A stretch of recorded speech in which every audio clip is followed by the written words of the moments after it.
Tunataka kujenga nyumba 50,000 hapa Kisii.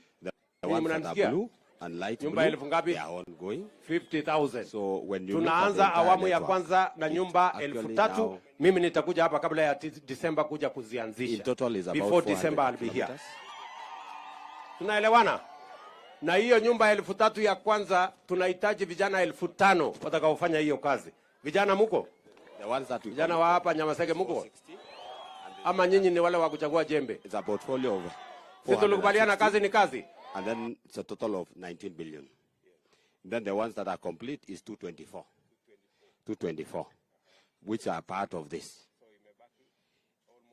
Almost 200 and about 200. We're halfway. We are 50%. We are 50%. Yes, Your Excellency. So we know this is a very good farming area, and also we have the policy that when we do a road, we also access institutions, facilities, factories near it, so that the people are part of the road. Now, this is where we are now. The total of 75 kilometers. The ones marked black are the ones we have completed. So you see we've completed from Omoringamu, Sengera Gas, this was Sengera access to Sengera Gas, Kenyenya, Nyagoiba to Nyamasege. And this is where we are, Nyamasege. So where we are now, that is where we are, Your Excellency. We never use this loop. We use this one. So where we are here, we have prepared all this towards Ogembo. So there's a whole milestone, which is about 8 kilometers, which we have prepared almost 4.5. That's like where we are going to inspect today. We call this inspection because it is ongoing. So, and then there is one now going, there will be one loop to Segera. Yes. Sengera. There is one, this loop to Sengera, and then this one comes to Nyakeyo. Then there's also the other loop from Okembo going to Igoba, through Nyabisio Gomora, to Koiba, Igoba, sorry. Then it goes to Mitsese. Then, yes, then it goes to Bonyanja, and then Iyabe. And then there's another link going to Takaba. Takaba is the famous where we are using stones. Then there's this loop again, Mitsese to Barainya. It starts from Ogembo, Barainya, to Barainya to Motondo. So, is in the border with Bobas.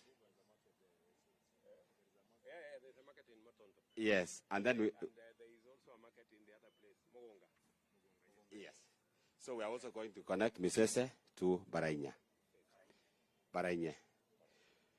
So to date, this contract is at 75 kilometers, but what we have indicated here, we are going also to do some optimum variation on some missing links, which we discussed, Your Excellency, and it will be, so far we have captured up to 77 kilometers. It was 75, but we will see the maximum we can be able to afford. This particular contract is 3.5 billion. Then where we have completed is 22 kilometers. So, Your Excellency, this is just a sample of where we are preparing, what we've done. You've not managed to use the section that is complete, but we're going to inspect the section that is ongoing, which in some few weeks, you will have a blacktop.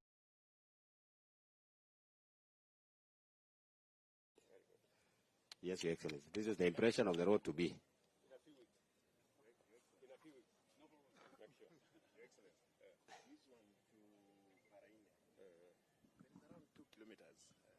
There is around 2 kilometers to the main road from town to Ogembo. Okay. Therefore, ikifika hapa, kama engineer watakubali, no problem. You factor it in it. It's okay. If it is something that we can accommodate within the contract, yes, just a variation. Sure. No, there's more links. All right. So, unaweza muona sana. Excuse me.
Yes, Your Excellency. This is the yes. Nisalim watu wa hapa Kisii, tunaelewana jameni?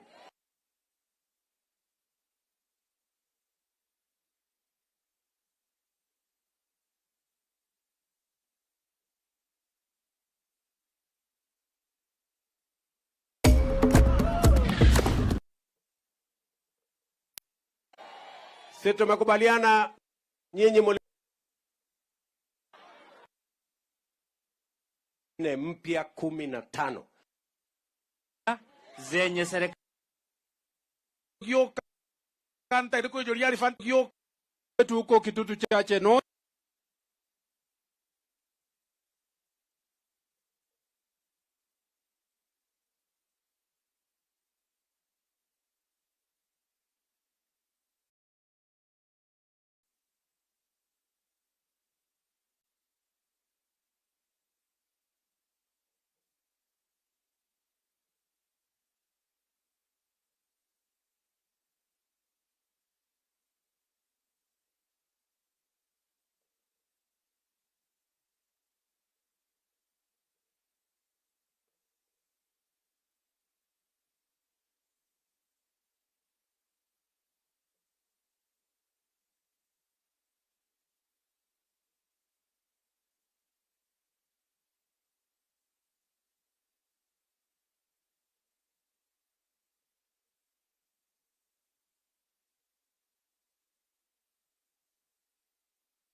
jambo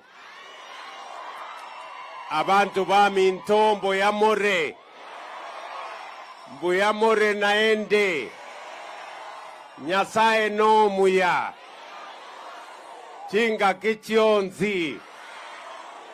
Bwana Yesu asifiwe. Simunisalimie hivyo hewani watu wa Nyamasege. Basi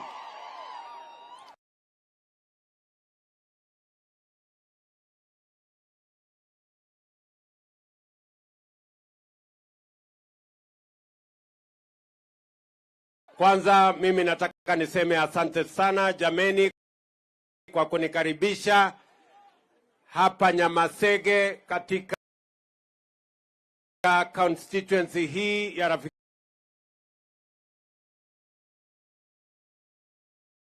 yangu Alpha Miruga.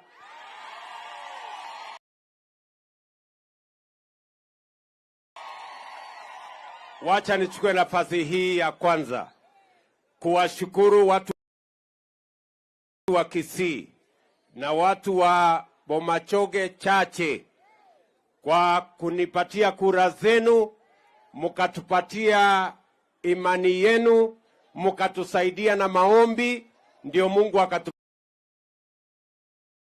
ushindi. Mimi nataka niseme asante sana. Mumenisikia jameni? Nimesema asante sana kwa kura zenu. Si namna hiyo? Na tulikubaliana na nyinyi tukimaliza kura, kazi ndio inaendelea mbele. Ndio nimekuja hapa mambo matatu leo. Kwanza ni kuwashukuru watu wa hapa Kisii kwa kura zenu. Ya pili ni kuwauliza ya kwamba jameni, mambo ya siasa, maneno ya kura, mambo ya viongozi na vyeo tumemaliza. Ile kazi imebaki ni kazi ya wananchi. Ni kweli ama si kweli? Kazi imebaki ni ya wananchi. Hakuna tena kazi ya viongozi. Nyinyi mulimaliza kazi ya viongozi. Sumuligawa viti yote mkamaliza. Tarehe 9 mwezi wa 8 simuliamuka mwaka uliopita, simuliamuka mapema. Mukapiga kura. Mulimaliza ya MCA. Na ya mbunge mulimaliza. Na ya seneta mulimaliza. Na ya gavana mulimaliza. Na ya rais mulimaliza. Kuna yenye mulibakisha. Muligawa viti mkamaliza. So tuwache maandamano, kwa sababu hakuna tena mambo ya viti iliisha. Ama mnasemaje watu wa Nyamasege? Kwa sababu nyinyi mumemaliza sehemu yenu kama wananchi. Ile kazi imebaki ni sisi kama viongozi tuungane ndio tufanye kazi yenu. Tufanye hii ya barabara pamoja, tufanye ya hospitali pamoja, tupange ajira ya hawa vijana pamoja, tupange kilimo pamoja, tuondoe njaa, na tupange kazi ambayo itafaidi wananchi wa taifa letu la Kenya. Watu wa hapa Kisii tunaelewana jameni? Sisi tumekubaliana, nyinyi mlimaliza kazi ya viongozi, sasa sisi ni kazi yetu kushughulika mambo ya wananchi. Namna hiyo tumekubaliana hapo. Jambo la pili, mimi nimekuja hapa kwa sababu ni muhimu tupange mambo ya maendeleo ya Kenya. Na niliwaambia wakati tulikuja hapa, nikawaambia ile ya muhimu sasa ni vile tutahakikisha ya kwamba Kenya inasonga mbele. Uchaguzi, mnajua kulikuwa na maneno mawili ambayo ilikuwa inatusumbua. Jambo la kwanza, tulikuwa na shida ya CBC, vile watoto wetu watasoma. Hiyo mambo ya CBC niliwaambia nitaishughulikia. Nataka kuwatangazia tumemaliza matatizo yote ya CBC. Tumekubaliana, all the stakeholders, walimu, wazazi, kila mtu tumekubaliana taratibu ya kusomesha watoto wetu wa taifa letu la Kenya. Na ndio kwa sababu hiyo tumeajiri walimu wengine wapya, kwa sababu niliwaambia elimu ndio inaleta usawa katika taifa letu la Kenya. Na ndio sababu tumeajiri walimu wapya 56,000 watakao tusaidia kusomesha watoto wetu, kwa sababu elimu ni ya muhimu sana. Mnanielewa? Mimi nataka niwaambie vile vile tulikubaliana jambo la kujaribu kushukisha gharama ya maisha. Tulikubaliana lazima tushughulike na kuteremusha gharama ya maisha, kupunguza gharama ya chakula. Si ni kweli? Na ndio sababu hiyo tukaweka mpango maalum ya kuhakikisha kwamba gharama ya kuzalisha chakula tunaipunguza. Ndio ile mbolea niliwaambia tutapunguza mbolea, tumetoa shilingi 7,000, sasa tumefikisha shilingi 2,500. Nyinyi mnanielewa? Na wakulima wetu wa Kenya wamefanya kazi ya ajabu, kwa sababu saa hizi tumeanza kupata chakula kutoka shambani, na in the next 2-3 months tutakuwa tunavuna chakula. Na tumekubaliana ya kwamba ile mpango tumeweka, ile mahindi tulipata mwaka uliopita ilikuwa magunia 44,000, lakini mwaka huu kwa sababu Mungu ametubarikia mvua na tumekuwa na mpango ya fertilizer, tumefanyia subsidy, tutatoka 44 million mpaka 61 million, ili tuhakikisha kwamba hii maneno ya njaa tunamalizana nayo. Nyinyi mnanielewa? Na sababu hiyo ndio vile vile tumekubaliana na viongozi wenu, akiwemo gavana wenu na wabunge wenu, ya kwamba fertilizer ya hapa Nyamasege iletwe Nyamasege, isiwe inatafutwa kule Kisii. Tutafute ile inaitwa last mile ya kuhakikisha kwamba kila mwananchi anapata fertilizer karibu na nyumbani kwake, ndio tuhakikisha kwamba tunazalisha chakula. Tunaelewana jameni? Sio ndio mpango ya kuteremusha gharama ya maisha, kusaidia mkulima azalishe chakula, ndio tuondoe njaa. Niwaulize hata nyinyi watu wa Nyamasege, hata kama wewe uko na ujuzi kiasi gani, hata wewe ni hodari kiasi gani, ukivaa sufuria kwa kichwa bei ya unga itateremka chini? Niwaulize, hata kama wewe ni shujaa kiasi gani, hata kama wewe ni uganga sijui uchawi, hata kwa dawa bei ya unga inaanza kuteremka ati kwa sababu umevaa sufuria kwa kichwa? Arsenal players Hiyo ni ujinga.